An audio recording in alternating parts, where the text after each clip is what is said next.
Alrighty guys, got a new video for you guys here in the garage. I hope you guys are going to enjoy it as much as I'm going to enjoy it. I'm already like smirking, so I'm kind of excited to do this.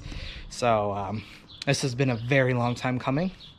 This car has not been on the road in 7 years. I parked it in 2013. This was my very first car, and this car got me into everything that I'm doing now, especially with Hondas. Got me really into the Honda game, like badly, really badly. Now it's in recession. But so today I'm gonna get my Prelude out of the garage. As you can see, it's kind of buried beside the wagon and the other Accord. But then I got a whole bunch of used oil. I'm actually gonna bring my Dakota around back and throw all that in the truck and bring it in tomorrow. It's kind of left a mess. But yeah, so I'm gonna get my 1998, or I totally biffed that, 1984 Honda Prelude out of the garage and running. It has been sitting in this garage for 3 years. It was moved to a different place and was there for like a year, and then it was in the back of my parents' place ever since 2013 basically. So I lent it to a buddy and he blew up the transmission in it, but I replaced the tranny. I actually have a an SI tranny in it now, and it will start. I gotta find a fuel leak on it because it was leaking last time I fired it up a couple months ago. But yeah, we're gonna get to cleaning it out and getting it running. Oh yeah, so we got the Prelude all cleaned off, all dusty and everything. Got it up on the jack stands. I'm gonna get under there and drain the oil on the good old girl. But yeah, I got a whole bunch of stuff inside of the car that are all Prelude stuff. The thing got broken into where it was stored last, so it has no speakers, but they didn't take the head unit, so that's gotta get some speakers. But yeah, I'm gonna get to just draining the oil. Maybe I'll put the battery on a charge. This battery was not in this Prelude for 7 years that has been sitting. It was actually out of my white parts car. It still holds a charge, and I used it to start it last, but obviously it's not plugged in, so it shouldn't have drained again. But yeah, I'll throw my charger on there and then I'll get it running, and then have to figure out where the fuel leak is coming from. I think it's from the first carb for cylinder 1 and 2 here. I think it's somewhere there, but it's really hard to see. So I'm gonna have to get under the car and look, because that's where I noticed the fuel leak. But I'm hoping it's just a hose and it's not a gasket on the carburetor. That way I can drive it a little bit. Like carburetor, you should be fine finding parts. Well, I can get a whole rebuild kit for both these cars for like $70 off of Rock Auto. Wouldn't be a bad idea to do that. But I wouldn't mind driving it. So I'm gonna see what's leaking and go from there. Yeah. Sure.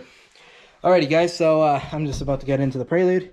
Got new oil in it. Got the battery hooked up to it. I'm gonna get Matt the camera. He's camera Matt now. Matty Cam. Dick. You need to play with the battery terminal. Of course we do. Of course we do. Positive.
we had to put air in that tire, so we went, took the tire off, filled it up.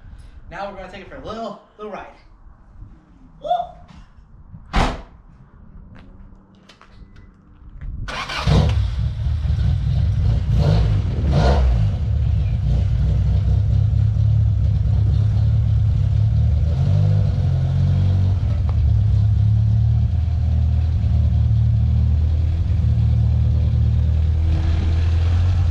Mirror. I had like this much room on the other side.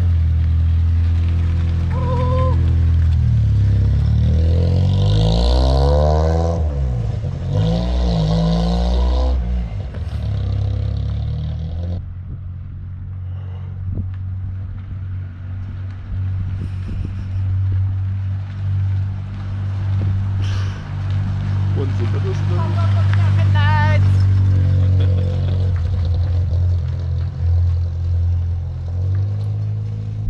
Alrighty guys, so we're taking you guys for a little bit of a ride.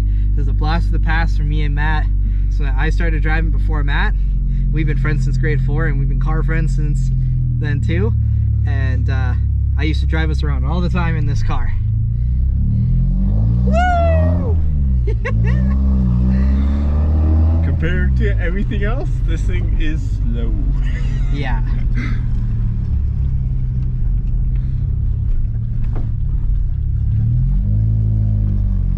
Yeah, I would check the brakes on this thing. There might be some rust on the front. I'm having to give it a good little bit of pedal, so it's probably burning through the rust. But And the then fact that rotors it's and drums. goes to the gears smoothly and everything. I need to adjust the clutch cable though. I never did that when we put it back in, so it engages really high. It's a brand new clutch too, so it should engage lower, but it's adjustable. Yeah. As long as you don't over adjust it, you're good. This thing's easier to steer than my fucking Accord. Well, this thing also has 175s on it. Here, flip the camera around. Let's show the viewers the pop up headlights. Pop up and down headlights. Oh fuck, I love this car. I'm so excited to drive it now.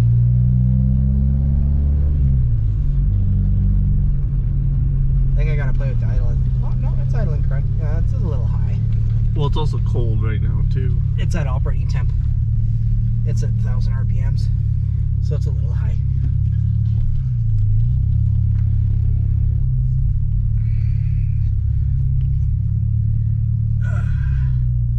Just gonna park it out in the back. But, yeah, so here's my little pride and joy, my very, very first car I've ever owned. She needs a bit of a valve blast, some other work. Gotta see what's Smoking. yeah. I wonder what it is. It's probably oil or something, because some stuff is.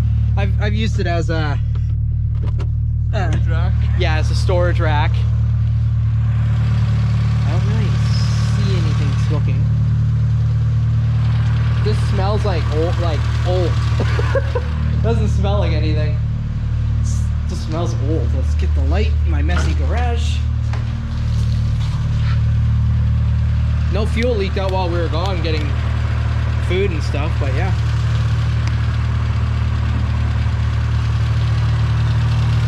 Nothing seems to be smoking.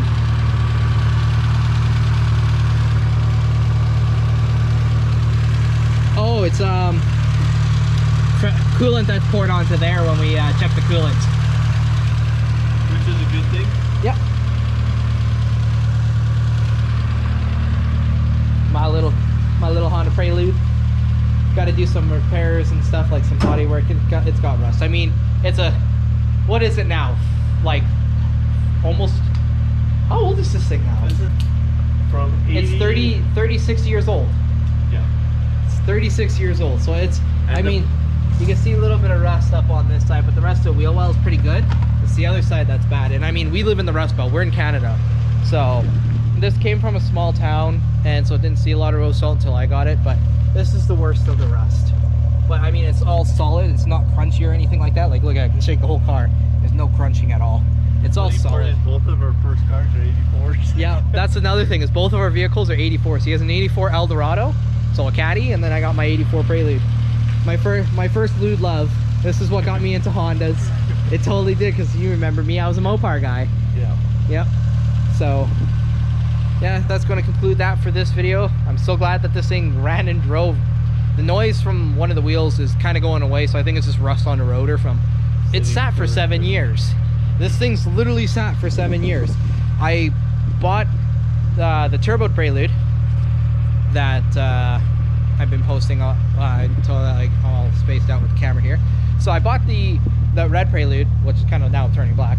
I bought that, parked this one to save up and restore it. Have yet to get to that point. I mean, I did have money saved, I still do, just restoration is not cheap, and I don't trust myself to do like a perfect paint job. I want to get a shop to do it to know it's going to be 100% good. So I'm not going to paint it any other color. It's going to be repainted silver like this. I'm going to do a little bit of repairing on stopping it from rusting for now until I can save up the rest to get this thing properly painted. But I'm kind of dying to have a summer car out. I mean, look at the Accord. The Accord is turning into what this was. A bench. But I mean, I'm not doing anything with the Accord right now because of the whole COVID-19. I don't know if the track is going to open, so I don't really want to put money into that when I can put money into some other stuff. If the track is going to open and all that, I'm going to get the stuff I need for the Accord. It needs a computer and a couple other things, and then bring it to the track and try and beat that terrible 15-second pass that I did with it. But you did better than 15. no, it did a 15.4 was my best pass because I kept spinning. My tires are shit. They're like 6-year-old Nittos, and they're like 205s. They're not very big, but yeah, I wanted to have a summer car out this summer, and the Prelude's been taking a while, the other one. So hopefully I can get that one done. But I'm gonna surprise Joe here. He loves this car and he's been trying to buy it off of me too.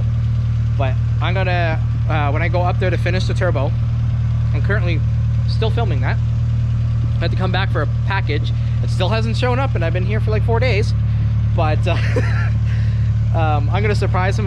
When I go back up there, he doesn't know I have this now running or anything. I'm not posting anything on my Facebook or stuff like that, keeping it like on the down low. I'm just gonna show up with it, and he will be over the moon to see this car. I'm gonna try and drive it 3 hours. I think it could do it. It's made it out to BC. What's the worst thing that's gonna happen, right? Yeah. I rent a U-Haul and rent a U-Haul trailer, and I bring it back. Or Joe will help me bring it back, because I know he wouldn't care. But yes, that's gonna conclude it for this video. I'm so glad that she's up and running after sitting so long. I got to do a valve lash and some other stuff, but I'll definitely keep you guys updated on what's all going on with this car for those interested. So make sure you hit that subscribe button and that like button, and watch out for future content on my Lewd Love.